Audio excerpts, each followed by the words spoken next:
Hey, what's up everyone? Dave here with another exciting tutorial, and today I want to talk about the ZBrush interface. Okay, I feel like ZBrush is a really exciting program, but I feel like the interface is completely different than probably any other program that you use, so let's kind of dive right in and kind of talk about it. So, first of all, you'll be presented most likely with a home page like this. I can just X out of that. And I can see if I wanted to bring that back, I could click on the home page.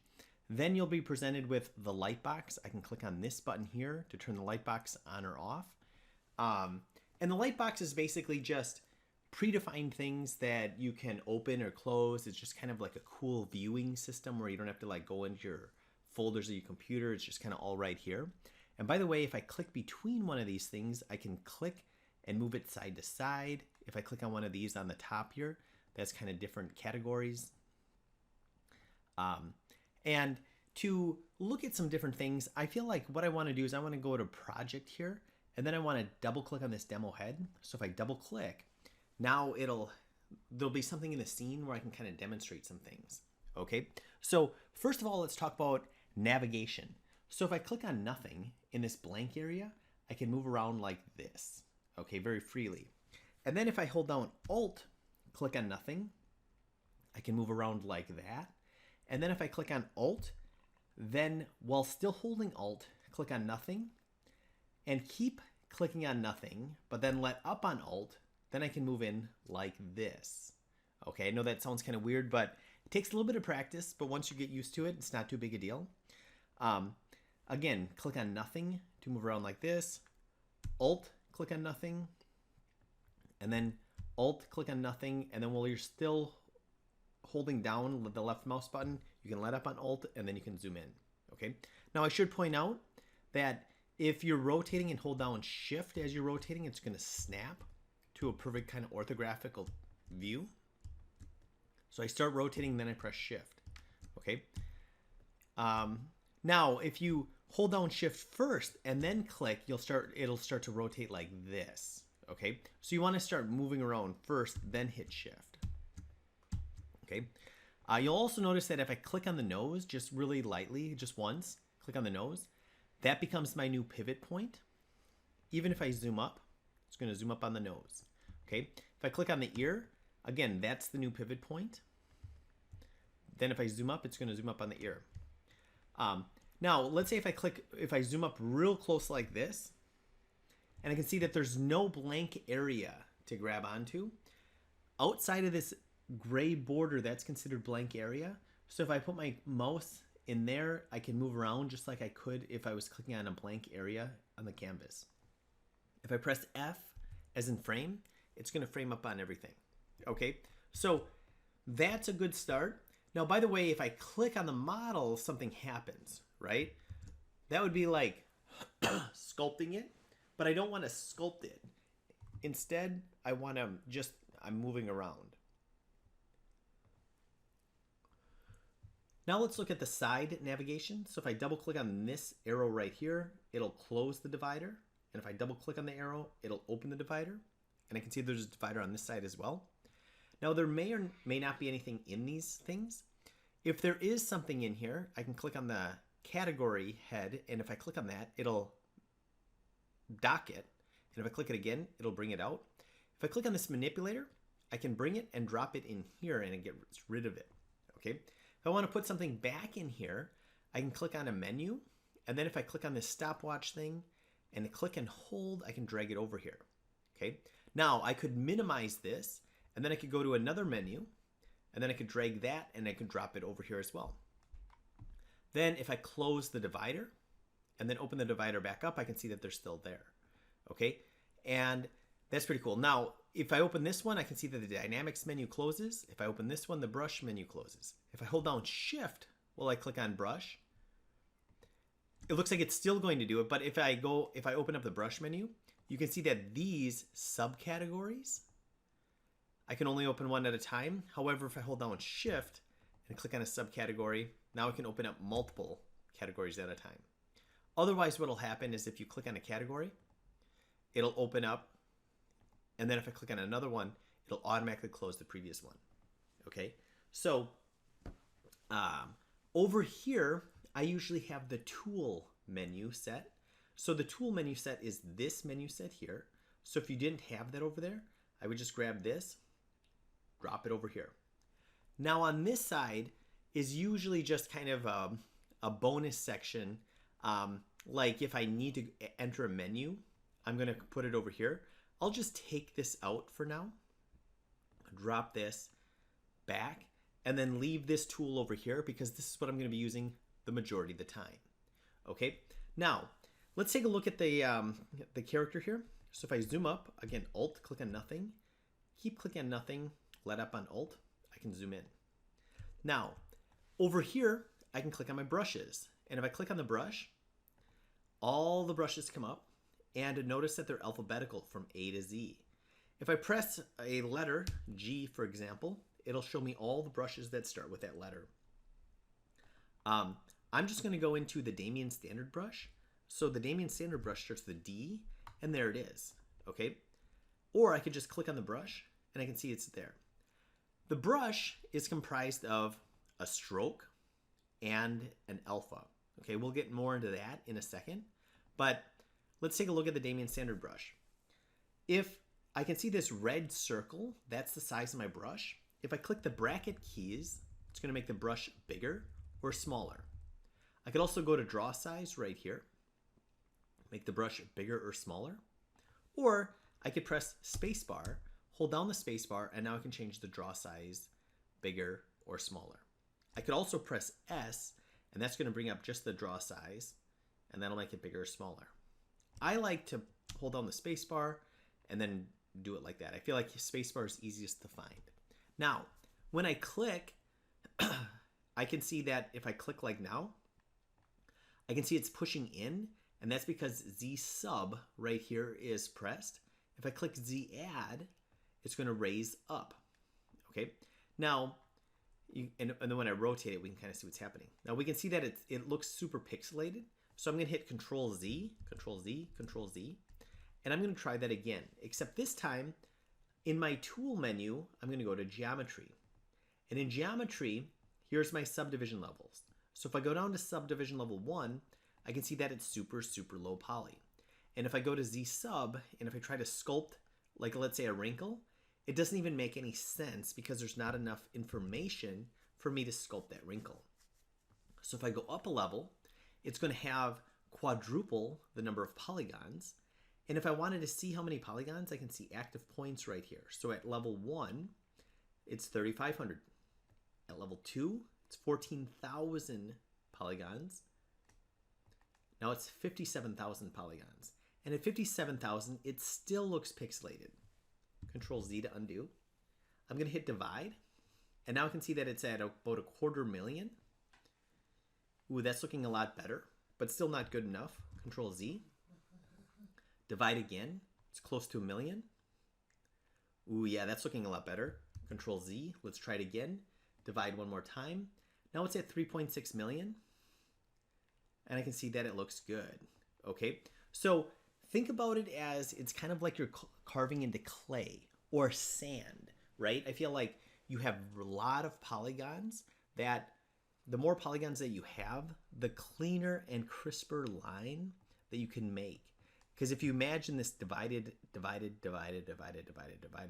we can push those polygons around. Now, if I click on add, I can see that that'll bring it up, okay? I'm going to undo, Control Z, Control Z, Control Z to undo again. Now, let's say if I have a lot of polygons, if I go like that, I could smooth it out by holding down Shift and smooth out. Okay, so smoothing it out, I can see that it's again, smoothing it out. But I can see that when I smooth it out, maybe I want to get rid of that line completely. So if I go to a lower subdivision level, I have less polygons that I'm working with, that if I hold down Shift, you can see it's even easier to smooth. And if I go lower yet, I can see it's really easy to smooth. Okay, lower yet, it's even easier to smooth. So a good example of this is on his hair. So let's say if I wanted to smooth out his hair to make it look like he's bald, I could make a bigger brush size. And then if I hold down Shift, I'm going to be here all day trying to smooth it out. Okay, doesn't matter how hard I press, it's just going to always be, we're going to see these lumps. So if I go to a lower subdivision level, and now if I hold down shift, I can smooth out, and you can see how much easier it is to smooth it out because there's less polygons. So you can see that sometimes I want to work with low resolution, and sometimes I want to work with high resolution, depending on if I want to sculpt details or not.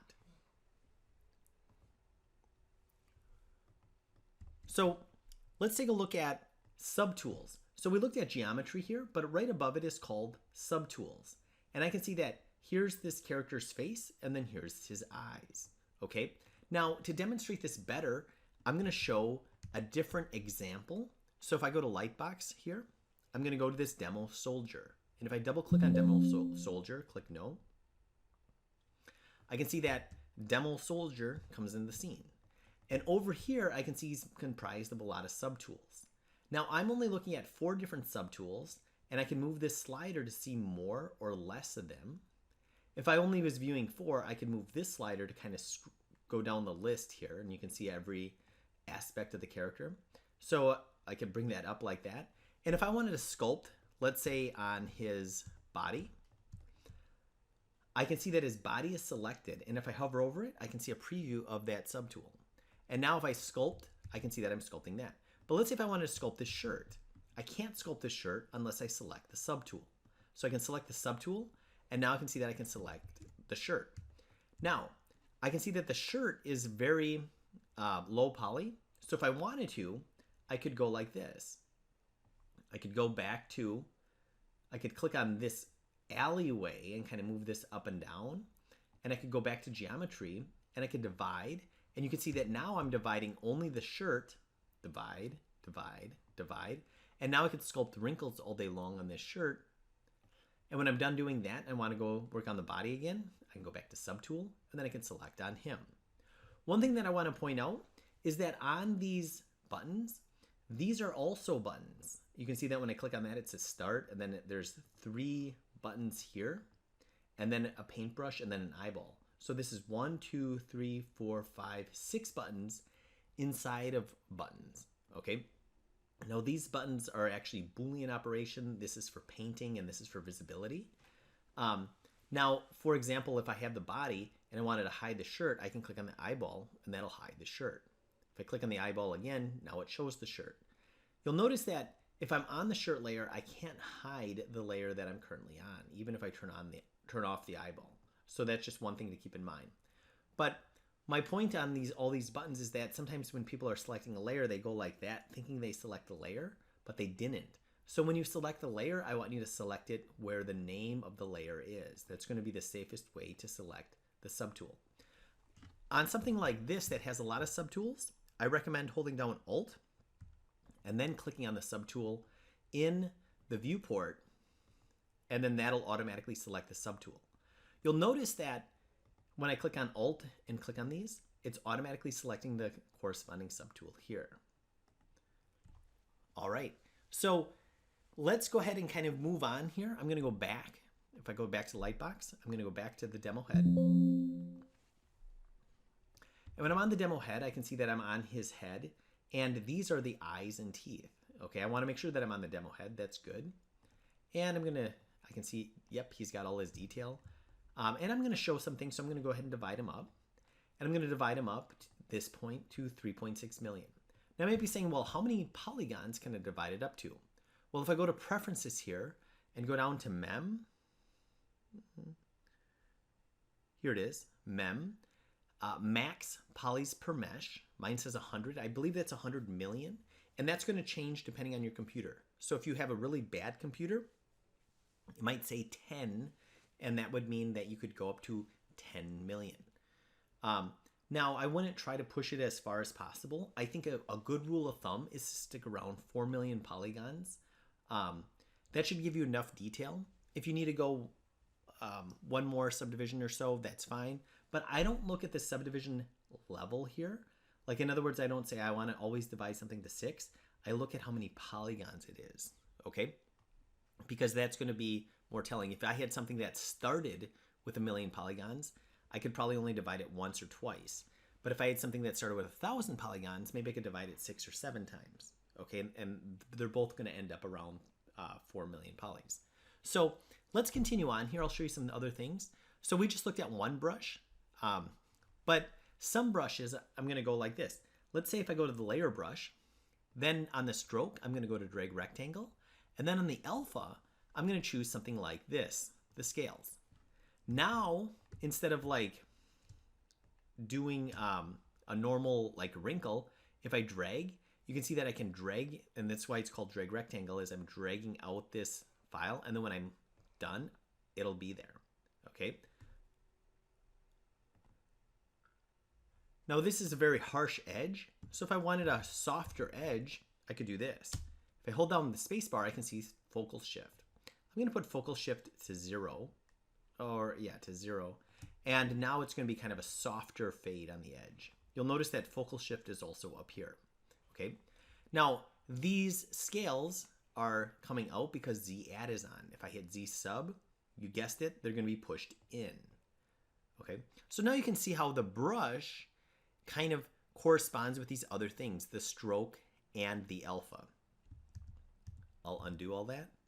And I could hold down shift and I could smooth over that if I wanted to, and I could really do some cool things with some scales. Now, sometimes it's easier to evaluate your model when it has different materials on. So if I click on this, you'll see that I have different materials. The top is the quick pick. These are your most commonly used materials. Then you have matte cap materials, which means it's like a material capture. So it's really cool. You can see things like, you know, gold and metal and plastic and things like that. And you can see that it's very fast to work with. Then you have standard materials, which are going to actually be able to respond to lighting. And I'll show that in a little bit. Now, some of these are kind of crazy. Like this would be very difficult to work with. But a few of my favorites are matte cap gray. I know that's pretty boring, but I feel like it gives you a good look at it. I also like red wax. Okay, this is one of the kind of the default materials that it starts with. I also like green metallic, skin shade 4. Those are a few of my favorites. Okay, now let's say if I go to matte cap gray and if I wanted to adjust the lighting. Well, now let's say if I wanted to work with lighting, I'm going to double click on this divider and I can see that there is no lighting here. I mean, I can see this lighting here, but it would be kind of annoying. I'm going to kind of use some things here. So I'm going to go ahead and drag this and bring it over here. Okay. Now, if I move this around, it should affect my lighting. And it looks like it's not. And the reason that it's not is because these materials up here, these matte cap materials, will not respond to lighting. The standard materials, most of them will respond to lighting. For example, if I go to basic material, now I can go here and I can move this around and you can see how it's responding to lighting. If I want the light in back, I could hold down Alt and click on this, and now it's going to be behind the sphere. Okay. If I wanted to bring it back in front, hold down Alt and click on it again, and now it's back in front. Okay. If I want to turn the lighting off, I could click on this one, I turn it off. If I turn it on, now it remembers that that light is there. If I wanted a different light, I could click on this, and then I could click on it again, and now I introduced a new light into the scene. And you can see that I could have more than one light. In fact, I could go here and I could change the light color.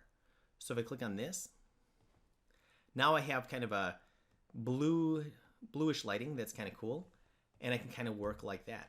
Again, don't get confused because again, if you had matte cap gray, it doesn't matter what you do with your lighting, it's not going to be affected.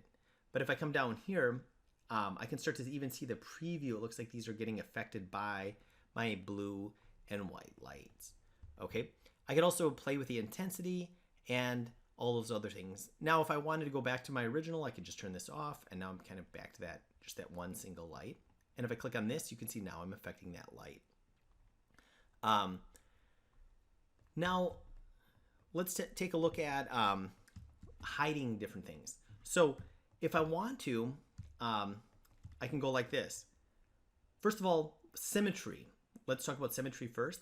So symmetry, I can see it's symmetrical on both sides, but if I press X, now it's only on one side. But if I press X again, I can see it's going to be symmetrical, and I can see that with a dot. So that means that if I go to a brush, let's say if I go to Damien Standard, and if I draw, I can see it's symmetrical. Control Z. And if I press X again, now it's not symmetrical. I can change to have symmetry on at any time. Okay? But, so I'm going to make sure that symmetry is off, and then I'm going to try some things. So if I do Control Shift, click on nothing, and drag like this, anything inside the green box is going to be visible when I let up. So when I let up, I can see that now that's the part that's visible. Okay, this is kind of creepy because that is the other subtool. I could go over here and I could hide that subtool layer. Now I could come back here. If I want to bring this back, Control Shift, click on nothing, it's all back. Again, Control Shift, drag, and if I wanted to move that location, I can press the space bar and I can move that box. And then when I let up, it's only going to show what's inside that green box. Control Shift, click on the object, it's going to invert what I'm looking at. Okay, Control Shift, click on nothing is going to bring it back. The other thing I can do is Control Shift, drag, and then press Alt, and that's going to hide whatever's in the red box. So when I let up, it's like that. Control Shift, click on nothing is going to bring it back. Okay, so where would you want to use this? Well, let's say if I was sculpting the teeth, for example, I might want to hide the jaw. So maybe Control Shift and then Alt is going to hide that. And now let's say if I had the teeth on there, I could kind of work the teeth and I could kind of like sculpt the lip and do whatever I need to do. And then when I'm done, I could Control Shift, click on this. And now I inverted it and I can kind of work on the bottom lip. Control Shift, click on nothing, bring everything back. Otherwise, it'd be very difficult to work in certain locations like that. It feels a little weird in the beginning, but with a little bit of practice, you should have the hang of it. If you Control drag, just Control, not Control Shift, but Control drag, you'll get a mask. And a mask is going to protect that certain area. If I want to clear the mask, I'm going to Control drag on nothing, and that's going to clear the section. Okay? And by the way, when I'm masking, I could also do this. If I hold down Control, now I can paint, and that's going to paint a mask on the model. Okay?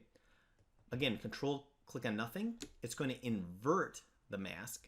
Control, drag on nothing. It's going to clear the mask. Okay? So let's take a look at this. If I held down Control, painted a mask, now if I have a brush and if I drag, I can see that it's protected. It's not allowed to go inside that area. Control drag on nothing. I can see how that area was protected. Okay, Control, or I could undo. And when I'm undoing, I'm doing Control Z. But notice up here, these dashes. These dashes are also undo. You can see that I can click on that and that'll undo, go back in time, or I can go forward in time. Okay. Now, one of the reasons that I want to point that out is because sometimes when people go and change their intensity, they're kind of lazy about it. I mean, not realizing it and accidentally click down here, trying to grab that. And you can see that that jumped back in time.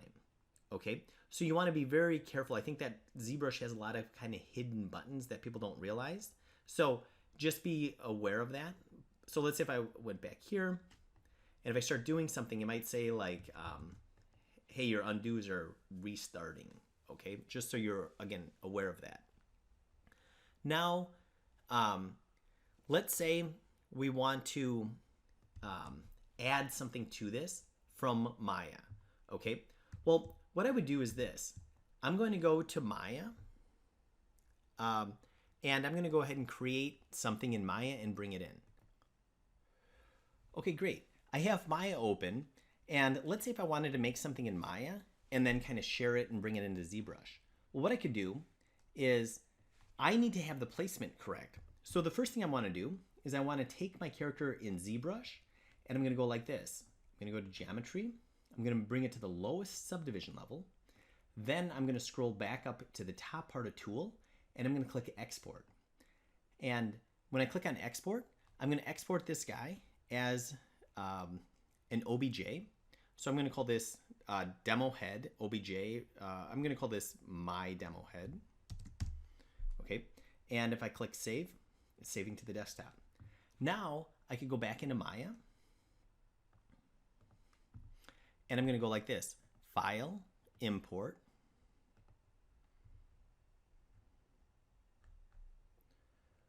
Let's see, my demo head. Where'd it go?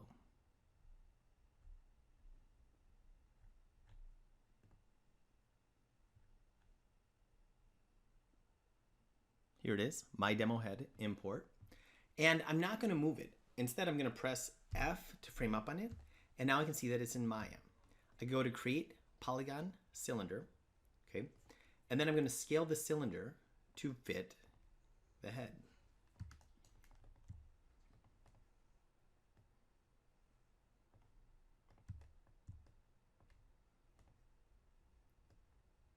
And let's say if I wanted to use all my fancy modeling tools here.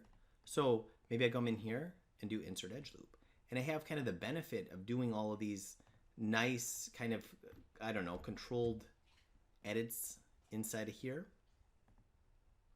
Again, assuming I'm comfortable with modeling in Maya. And you can see that I have a hat. Okay. Now, let's say if I want to bring this hat back to ZBrush. What I'm going to do is I'm going to go File, Export Selection, assuming I have it selected, and I'm going to just save it to the desktop. I'm going to call this obj underscore hat. Export selection. Now, if I come back in here, I can see Subtool. If I just simply import it right now, it is going to override this head. So what I'm going to do instead is I'm going to go like this. I'm going to go to Append. Now notice this is my Subtool area. I'm going to go to Append. I'm going to choose this star. The reason that I choose the star is because it's like the ugliest shape, and I'm definitely not going to forget that it's in my scene. So if I select this, I can select the star, and now if I import, the hat is going to override the star. So I can go to Import, and then I can choose the hat, and I click Open, and I can see that it's there. Now it looks like what happened was actually, it looks like it brought everything in, okay? So I don't want that. I don't want it to be everything.